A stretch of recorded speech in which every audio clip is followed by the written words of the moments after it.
ஜோதிடம் என்பது நம்பிக்கையின் அடிப்படையிலானது. முதல் விஷயம் அதுதான். வெறும் சயின்ஸ் மட்டுமே ஃபாலோ பண்ற இடம் கிடையாது ஜோதிடம்.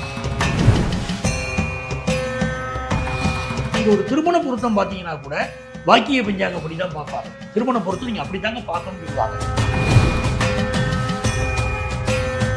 சனி பகவான் எல்லாருமே என்ன பண்றாங்கன்னா அடிப்படையில் ஒரு பயம் இருக்கவங்க.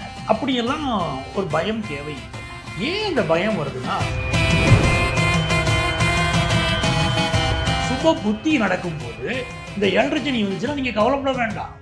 உங்க திசா புத்தி படி தான் உங்க ஜாதக பலன் சொல்றோம். அதுபடி உங்களுக்கு கல்யாணம் ஃபிக்ஸ் ஆகும், நல்ல விஷயங்கள் நடக்கும்.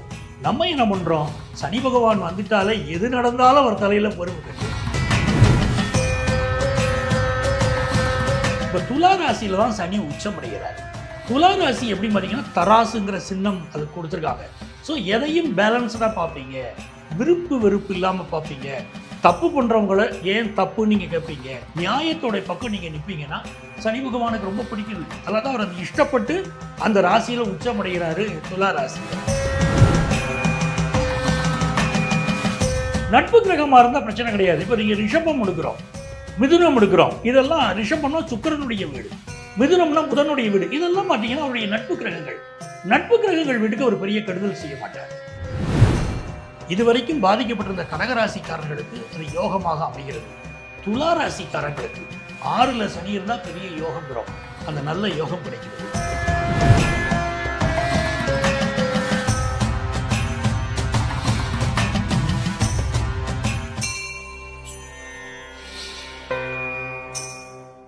வணக்கம். இன்று நம்முடன் ஜோதிடர் நங்கநல்லூர் பஞ்சநாதன் அவர்கள் நம்மோடு இணைந்துள்ளார். வணக்கம். வணக்கம் சார். சனிப்பெயர்ச்சி நம்ம ஜோதிடத்துல மிரளாதவங்களையும் மிரள வைக்கக்கூடிய ஒரு கான்செப்ட் அப்படின்னா அது சனிப்பெயர்ச்சி தான். இப்போ இந்த வருஷம் சனிப்பெயர்ச்சி இருக்கா இல்லையா அப்படிங்கிற ஒரு விவாத பொருள் வந்தது. நிறைய ஜோதிடர்கள் மறுத்து பேசினாங்க, நிறைய பேர் ஆமோதிச்சு பேசினாங்க. இப்போ இந்த குழப்பம் வருவதற்கான காரணம் என்ன? அதாவது சனிப்பெயர்ச்சி இருக்கான்னு கேட்டீங்கன்னா, சனிப்பெயர்ச்சி வாக்கியம் திருக்கணிதம் அப்படின்னு 2 பஞ்சாங்கங்களை பயன்படுத்துகிறோம். இதுதான் அடிப்படையான ஒரு விஷயம். இந்த வாக்கிய பஞ்சாங்கத்தின்படி 2026 சனிப்பெயர்ச்சி இருக்கு. மார்ச் மாதம் 6ஆம் தேதி சனிப்பெயர்ச்சி. இதற்கு எந்த விஷயத்தை அடிப்படையாக எடுத்துக்கிறோம்னா, திருநள்ளாறு கோயிலில் எப்போ சனிப்பெயர்ச்சியோ அதுதான் நம்ம சனிப்பெயர்ச்சின்னு எடுத்துக்கிறோம். அது வாக்கிய பஞ்சாங்கத்தின் அடிப்படையில் தான் திருக்கோயில்கள் எல்லாம் பயன்படுத்துகிறாங்க. எங்கே சிக்கல் வருது அப்படின்னு கேட்டிங்கன்னா, வாக்கிய பஞ்சாங்கம் என்பது வாக்கிய கரணம் அப்படின்னு ஒரு நூல் இருக்கு. அந்த நூலை பேஸ் பண்ணி வாக்கிய பஞ்சாங்கத்தை கொண்டு வந்துட்டாங்க. சராசரியாக ஒரு கிரக இயக்கம் எப்படி இருக்கும் அப்படிங்கிறத பேஸ் பண்ணி தான் அந்த வாக்கிய பஞ்சாங்கம் ஒர்க் அவுட் பண்ணுறாங்க. அப்போ அதன் அடிப்படையில் பார்த்தீங்கன்னா திருக்கோயில்கள் எல்லாமே அந்த பஞ்சாங்கத்தை பயன்படுத்துகிறாங்க, வாக்கிய பஞ்சாங்கத்தை. அதன்படி 2026 உங்களுக்கு சனிப்பெயர்ச்சி இருக்கு. ஆனால் நம்ம 2025 முன்னாலே நம்ம சனிப்பெயர்ச்சியை பார்த்துருக்கோம். போன மார்ச் மாதமே 29ஆம் தேதி நம்ம சனிப்பெயர்ச்சியை பார்த்துட்டோம். அது என்ன கேட்டிங்கன்னா திருக்கணித அடிப்படையிலானது. அது என்ன திருக்கணித அடிப்படையிலானா, மாறி வரும் உலகம், விஞ்ஞானத்தை பின்பற்றுகிறோம். அப்போ சயின்ஸ் படி இப்போ எப்போ கிரக நிலைகள் எப்படி இருக்கு, வானியல் நிலை எப்படி இருக்கு, இன்னைக்கு சந்திரன் எப்படி இருப்பாரு, இன்னைக்கு சனி எப்படி இருப்பாரு அப்படின்னு அந்த கிரக நிலைகள் இருக்கு பாருங்க. அதன் அடிப்படையில் சொல்லக்கூடியதுதான் திருக்கணித பஞ்சாங்கம். அந்த திருக்கணித பஞ்சாங்கப்படி நமக்கு சனிப்பெயர்ச்சி முடிஞ்சிருச்சு. அப்போ ஏன் சார் இதை ஃபாலோ பண்ணுறோம்? ஒரு கேள்வி வரும் இல்லையா, அவங்க மனசில் அந்த கேள்வி வரும்ல. இதை ஏன் ஃபாலோ பண்ணுறோம்னா, ஜோதிடம் என்பது நம்பிக்கையின் அடிப்படையிலானது. முதல் விஷயம் அதுதான். வெறும் சயின்ஸ் மட்டுமே ஃபாலோ பண்ணுற இடம் கிடையாது ஜோதிடம். அப்போ நம்மளுடைய ஆகமங்கள், நம்மளுடைய முன்னோர்கள், நம்மளுடைய சித்தர்கள் வாக்கிய பஞ்சாங்கத்தை பின்பற்றி இருக்காங்களே. அப்போ அந்த வாக்கிய பஞ்சாங்கத்தின் அடிப்படையிலான சனிப்பெயர்ச்சிக்கு நம்ம மிகுந்த மதிப்பு கொடுக்குறோம். இன்னொரு பக்கம் பார்த்தீங்கன்னா, நம்மளுடைய கிளையன்ஸ் இருக்காங்க பாருங்க, நிறைய பேர் வாக்கியத்தை பின்பற்றுகிறார்கள், நிறைய பேர் திருக்கணிதத்தை பின்பற்றுகிறார்கள். அப்போ வாக்கியத்தை உதாரணமாக பார்த்தீங்கன்னா, தமிழ்நாட்டுடைய சவுத் பகுதிகள் எல்லாமே வாக்கியத்தை பின்பற்றக்கூடியவங்க. அப்போ அவர்கள் மன உணர்வுப்படி நீங்கள் ஒரு திருமண பொருத்தம் பார்த்தீங்கன்னா கூட வாக்கிய பஞ்சாங்கப்படி தான் பார்ப்பாங்க. திருமண பொருத்தம் நீங்கள் அப்படி தாங்க பார்க்கணும்னு சொல்லுவாங்க. சென்னையில் உள்ள மக்கள் இருக்காங்க பாருங்க, நீங்கள் திருக்கணிதப்படி தாங்க பார்க்கணும் அப்படிம்பாங்க. அப்போ 2 பகுதிகள் இருக்கு பாருங்க. தெற்கு பகுதி மக்களுக்காக அந்த வாக்கியத்தின்படி தான் நாங்கள் பொருத்தமே பார்க்குறோம். அப்போ மக்களுடைய மன உணர்வு வாக்கியத்தின்படி சனிப்பெயர்ச்சி பின்பற்றக்கூடியவர்களுக்கு இப்போ நம்ம சொல்ல போற பலன்கள் எல்லாமே அவர்கள் மனதிற்கு ரொம்ப பிடித்ததாக இருக்கும். அதை தான் அவங்க விரும்புறாங்க. மக்கள் விருப்பப்படி தான் ஜோதிடம். அந்த அடிப்படையை நம்ம அப்படித்தான் எடுத்துக்கொள்றோம். அதனால அவர்கள் விருப்பப்படி வாக்கிய பஞ்சாங்கத்தின் அடிப்படையிலான இந்த சனிப்பெயர்ச்சிக்கு முக்கியத்துவம் கொடுக்கிறோம். இப்ப இந்த திருக்கணித பஞ்சாங்கம் தானே வந்து அது அதனுடைய அடிப்படை என்ன? ஆக்சுவலா ஜாதகங்களுக்கு திருக்கணிதம், கோயில்களுக்கு வாக்கியம் அப்படிங்கிற மாதிரியான நிறைய ஒரு பொது புத்தியில நம்ம கேட்கிறப்ப, ஜோதிடம் பத்தி எந்த ஒரு ஞானம் இல்லாம கேட்கிறப்ப சாமானிய மக்கள் அப்படித்தானே பார்ப்பாங்க. பொதுமக்கள் அடிப்படையில் நீங்க பாத்தீங்கன்னா கூட வாக்கிய பஞ்சாங்கம்ங்கிறது நம்ம வீட்டுல அமாவாசை, நல்ல நாள், இதெல்லாம் பார்க்கறதுக்கு வாக்கிய பஞ்சாங்கத்தை பயன்படுத்துகிறோம். அதுல எந்த மாறுபட்டு கருத்தும் கிடையாது. ஆனா ஜாதகம் கணிக்கும் போது நம்ம திசாபுத்தி பலன்கள் பார்க்க வேண்டியிருக்கு பாருங்க. பிறந்த நேரம் கரெக்டா இருந்தா தான் அதன் அடிப்படையில் தான் பலன் சொல்ல முடியும். அப்போ நம்ம பிறந்த நேரத்தை எடுக்கும்போது திருக்கணித அடிப்படையில் கணிக்கும் போது நமக்கு வந்து அந்த அன்னைக்கு அந்த குழந்தை பிறக்கும் போது இருக்கக்கூடிய கிரக நிலைகள் துல்லியமா கிடைக்குது. அவங்க வாழ்க்கையை பற்றி துல்லியமா தெரிஞ்சுக்க முடியுது. அப்போ திருக்கணிதத்தை தான் நம்ம அது பயன்படுத்தணும். திருக்கணிதம் என்பது அது அறிவியல் அடிப்படையிலானது.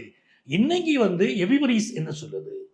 இன்னைக்கு வந்து நம்மளுடைய இந்தியா அரசாங்கமே பார்த்தீங்கன்னா இந்திய ராஷ்டிரிய பஞ்சாங்கம் போடுறாங்க, திருக்கணித அடிப்படையில் போடுறாங்க. அப்போ அதைத்தான் நம்ம பேஸா எடுத்துக்கிடுறோம் பல விஷயங்களுக்கு. அந்த திருக்கணிதம் சொல்வது அதன் அடிப்படையில் தான் ஜாதக பலன்கள் எல்லாமே நம்ம பார்க்கிறோம். Coming to hero of the subject, Saneeswara Bhagavan. இப்போ சனீஸ்வர பகவான் அப்படின்னு சொல்றப்ப நிறைய பேருக்கு வந்து ஒரு நெகட்டிவ் ஷேட்லேயே அவர் வந்து நம்ம பார்க்குறோமோ அப்படிங்கிற ஒரு கேள்வி வருது. ஆனால் வந்து நிறைய பேர் சொல்கிறாங்க 7.5 சனியில் தான் எனக்கு வந்து கல்யாணம் ஆச்சு, 7.5 சனியில் தான் வந்து எனக்கு செட்டில்மெண்ட்டே ஆச்சு அப்படிங்கிற மாதிரி. அப்போது அதனுடைய தாற்பயம் என்ன, அதில் இருக்கக்கூடிய சாராம்சம் என்ன? இப்போ சனி பகவான் வந்து எல்லாருமே என்ன பண்ணுறாங்கன்னா அடிப்படையில் ஒரு பயம் இருக்கு அவர் மேலே. அப்படியெல்லாம் ஒரு பயம் தேவையில்லை. ஏன் அந்த பயம் வருதுன்னா இயற்கை சுபர் அப்படின்னு குரு பகவானை சொல்கிறோம், இயற்கை அசுபர் அப்படின்னு சனி பகவானை சொல்கிறோம். இதை வந்து ஜோதிடர்கள் புரிந்து கொள்வதற்காக இருக்கக்கூடிய ஒரு விதி. இது பொதுமக்கள் அப்படியே எடுத்துக்கிடக்கூடாது. அவங்க என்ன பண்ணுறாங்கன்னு இதை அப்படியே உள் மனசில் வாங்கிக்கிட்டு இந்த சனி பகவான் அஷ்டமத்து சனி வந்தா, 7.5 சனி வந்தா, அர்த்தாஷ்டம சனி வந்தா கெடுதல் தான் நடக்கும் அப்படின்னு இவங்க மைண்டில் வச்சுக்கிட்டு இருக்காங்க. அப்படியெல்லாம் கிடையாதுங்க. நீங்கள் சொல்கிற மாதிரி நீங்கள் முதல்ல அழகாக சொன்னீங்களே 7.5 சனி நடக்கும்போது கல்யாணம் ஆச்சு அப்படின்னு. நிறைய பேருக்கு இப்போ அஷ்டமத்து சனி, சிம்மராசிக்காரங்களுக்கு இப்போ அஷ்டமத்து சனி, இந்த காலகட்டத்தில் நிறைய பேர் கல்யாணம் ஃபிக்ஸ் ஆகுது, நிறைய சுபகாரியங்கள் நடக்குது.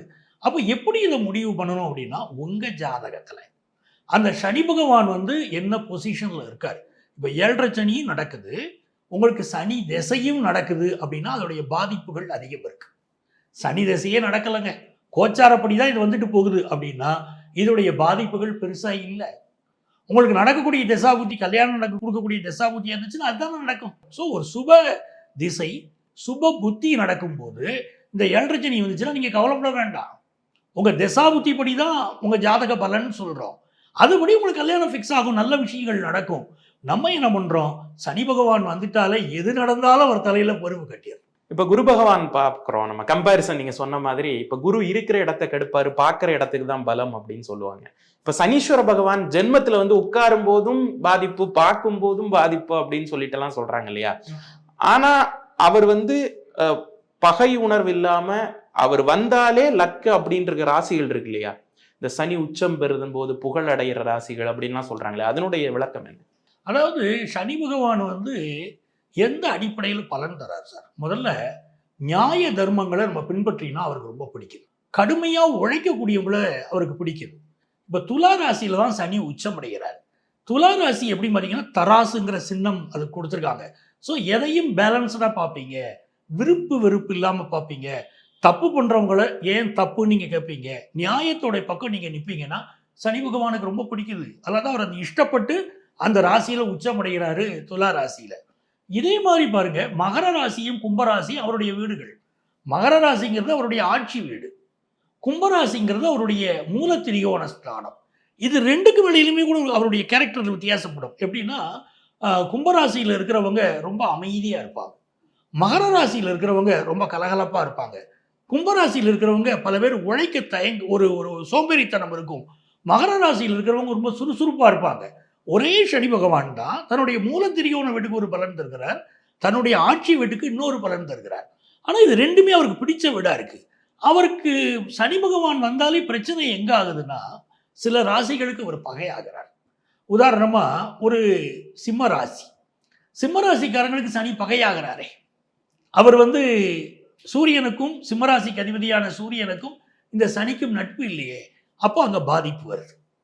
மேஷராசிக்காரங்களுக்கு அதிபதியா இருக்கக்கூடிய செவ்வாய், அந்த செவ்வாய்க்கு இந்த சனிக்கும் ஒற்றுமை இல்லையே, அதனால பாதிப்பு வருது. அப்படி தன்னுடைய பகை கிரகங்களோடு அவர் தொடர்பு இருக்கிற போது பிரச்சனை வருது. நட்பு கிரகமா இருந்தா பிரச்சனை கிடையாது. இப்ப நீங்க ரிஷபம் எடுக்கிறோம், மிதுனம் எடுக்கிறோம், இதெல்லாம் ரிஷபம்னா சுக்கிரனுடைய வீடு, மிதுனம்னா புதனுடைய வீடு, இதெல்லாம் பார்த்தீங்கன்னா அவருடைய நட்பு கிரகங்கள். நட்பு கிரகங்கள் வீட்டுக்கு ஒரு பெரிய கெடுதல் செய்ய மாட்டார். இது இயற்கை தானே, நம்முடைய நண்பனுக்கு நம்ம கெடுதல் செய்வோமா அப்படிங்கிற மாதிரி தான் எடுத்துக்கணும். இப்போ இந்த சனீஸ்வர பெயர்ச்சி, இப்போ வரவிருக்கக்கூடிய இந்த 2026 சனீஸ்வர பெயர்ச்சி யாருக்கெல்லாம் நற்பலன்கள் தரப்போகுது? ஒரு சின்ன ஒரு ரத்தின சுருக்கமான ஒரு விளக்கம். இப்போ அவர் கும்பத்திலிருந்து மீனத்துக்கு பயிற்சி அடைகிறார். அப்போ மிக முக்கியமான லாபம் முதல்ல ரிஷபராசிக்காரர்களுக்கு பெரிய லாபம் அடைக்கிறது. இதுவரைக்கும் பாதிக்கப்பட்டிருந்த கடகராசிக்காரர்களுக்கு அது யோகமாக அமைகிறது. துலா ராசிக்காரங்களுக்கு 6ல் சனி இருந்தால் பெரிய யோகம்ங்கிறோம், அந்த நல்ல யோகம் கிடைக்கிறது. மகர ராசிக்காரர்களுக்கு பெரிய வெற்றியை கொடுக்கிறது. இப்போ என்னுடைய கேள்வி என்ன அப்படின்னா, இப்போ ஏற்கனவே மேஷராசிக்கு 7.5 சனி ஆரம்பிச்சிருச்சுங்கிறத நம்ம முன்னாடி சொல்லிட்டோம். விரைய சனி இனிதான் வரப்போற. ஆமா, ஓகே. அப்ப இனிமே தான் அந்த 7.5 சனியுடைய தாக்கமே ஆரம்பிக்க போகுது மேஷராசி. மேஷராசிக்கு 7.5 சனியோட தாக்கம் வாக்கியத்தின்படி இனிமே தான் ஆரம்பிக்க போகுது. பட் திருக்கணிதப்படி பார்த்தீங்கன்னா ஆல்ரெடி பலர் அனுபவிச்சுக்கிட்டு இருக்காங்க. நாம இந்த ஆகம விதிகளை மதிக்கிறோம். ஆகம விதிகளின்படி வாக்கிய பஞ்சாங்கத்தின்படி இந்த சனி பயிற்சி நடைபெற போகிறது. அப்போ இந்த அடிப்படையில் நம்ம பலன்களை பார்க்க போறோம். இப்ப இந்த 7.5 சனி சிக்கக்கூடிய ராசிக்காரங்களுக்கு நீங்க சொல்ல இருக்கக்கூடிய விஷயம், 7.5 சனி வருகிறதுங்கிற எந்த பயமும் வேண்டாம். 7.5 சனி நமக்கு கெடுதல் செய்யற எண்ணம் வேண்டாம். சனி பகவானுடைய கேரக்டர் கர்ம வினைகளை எடுத்து காட்டக்கூடியவர். நம்ம நிறைய தவறு பண்ணினா அவர் தண்டனை கொடுப்பார். நம்ம தப்பு பண்ண வேண்டாம், இந்த காலத்துக்கு நேர்மையா இருக்கும். ஒன்று. இரண்டாவது, நல்ல உடம்பை சுறுசுறுப்பாக வச்சுக்கோம். ஒரு ஜிம்மில் போய் ஜாயின் பண்ணுறது, கடுமையாக உழைக்கிறது, இப்படி பண்ணிக்கிட்டு இருந்தால் நம்முடைய வெற்றிகளை அவர் தடுக்க மாட்டார். அதனால சனி பகவானை பற்றி நம்ம பயப்பட வேண்டாம். நம்ம வேலைகள் நம்ம தொடர்ச்சியாக செய்வோம். சனீஸ்வர பகவானுக்கு திருநள்ளாறு சொன்னீங்க. இப்போ சனீஸ்வர பகவானுடைய அந்த தாக்கம் இருக்கக்கூடிய எல்லாருமே திருநள்ளாறு போகணும் அப்படிங்கிற கட்டாயம் இருக்கா? இல்ல வீட்டிலேயே ஒரு சின்ன சின்ன பரிகாரங்கள் ஏதாவது செய்யலாமா? நிறைய பரிகாரங்கள், நல்ல பரிகாரங்கள் இல்லங்களில் செய்ய முடியும். இப்போ திருநள்ளாறு சனி பயிற்சிக்கு அவங்க ஜோதிட மாநாடு நடத்திருக்காங்க, அது எனக்கு அழைச்சிருக்காங்க.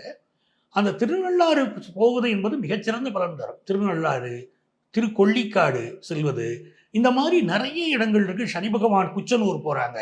இந்த மாதிரியான பரிகார ஸ்தலங்கள் நல்ல பலன் தரும், அதுல சந்தேகமே இல்லை. ஆனால் இதெல்லாம் பொதுவாக போகக்கூடிய விஷயம். உங்க ஜோதிடர் உங்க ஜாதகப்படி எந்த இடத்துக்கு போகணும் அப்படின்னு சொல்றாரோ அந்த இடத்தில் போய் சனி பகவானை வழிவிடுவது இன்னும் சிறந்த பலன் தரும். இதுல குறிப்பா வீட்டிலேயே பரிகாரம் செய்யலாமான அற்புதமான பரிகாரங்கள் வீட்டுல செய்யறதுக்கு இருக்கு. ஒண்ணும் இல்லைங்க, நம்ம வீட்டுல விளக்கேற்றுறோம் பாருங்க. விளக்கேற்றின பிறகு, விளக்கை தீபம் திருப்தி பண்ணிய பிறகு, அதை அணைத்த பிறகு அதுல ஒரு கருக்கு இருக்கும். தீபத்துடைய அந்த திரியுடைய முனையில அந்த கருக்கை எடுத்து நெற்றியில் வைத்து கொண்டு வந்தாலும் நமக்கு சனி பகவானால் பெரிய தொந்தரவுகள் வர. சின்ன குழந்தைகளாக இருந்தால் கருப்பு மை எடுக்கிறாங்க, அந்த குழந்தைகளுடைய உள்ளங்காலில் அதை தொட்டு இடுவார்கள். அப்படினாலும் பெரிய பிரச்சனை இல்லாமல் 7.5 சனி தாக்கங்கள், இந்த அஷ்டமதி சனி, அர்த்தாஷ்டம சனி தாக்கங்கள்ல நம்மளை காப்பாற்றும். இன்னும் பாருங்களேன், கயிறு கட்டக்கூடிய பழக்கம் நம்ம மண்ணில் இருக்கு. அப்போ கோயிலில் மந்திரிச்சு கொண்டு வராங்க பாருங்க, அந்த கருப்பு கயிறை கொண்டு வந்து ஆண்களாக இருந்தால் வலது கை, பெண்களாக இருந்தால் அவர்களுடைய இடது கால், இதில் அவர்கள் கட்டி கொள்கிற போதும் அந்த சனீஸ்வர பகவானால் வரக்கூடிய தடைகள், பிரச்சனைகள் எதுவும் இல்லாமல் நம்ம பாதுகாக்கப்படுறோம். சனீஸ்வர பகவானை குறித்து நிறைய விஷயங்கள் எங்களோட பகிர்ந்துக்கிட்டீங்க. ரொம்ப நன்றி. நன்றி சார்.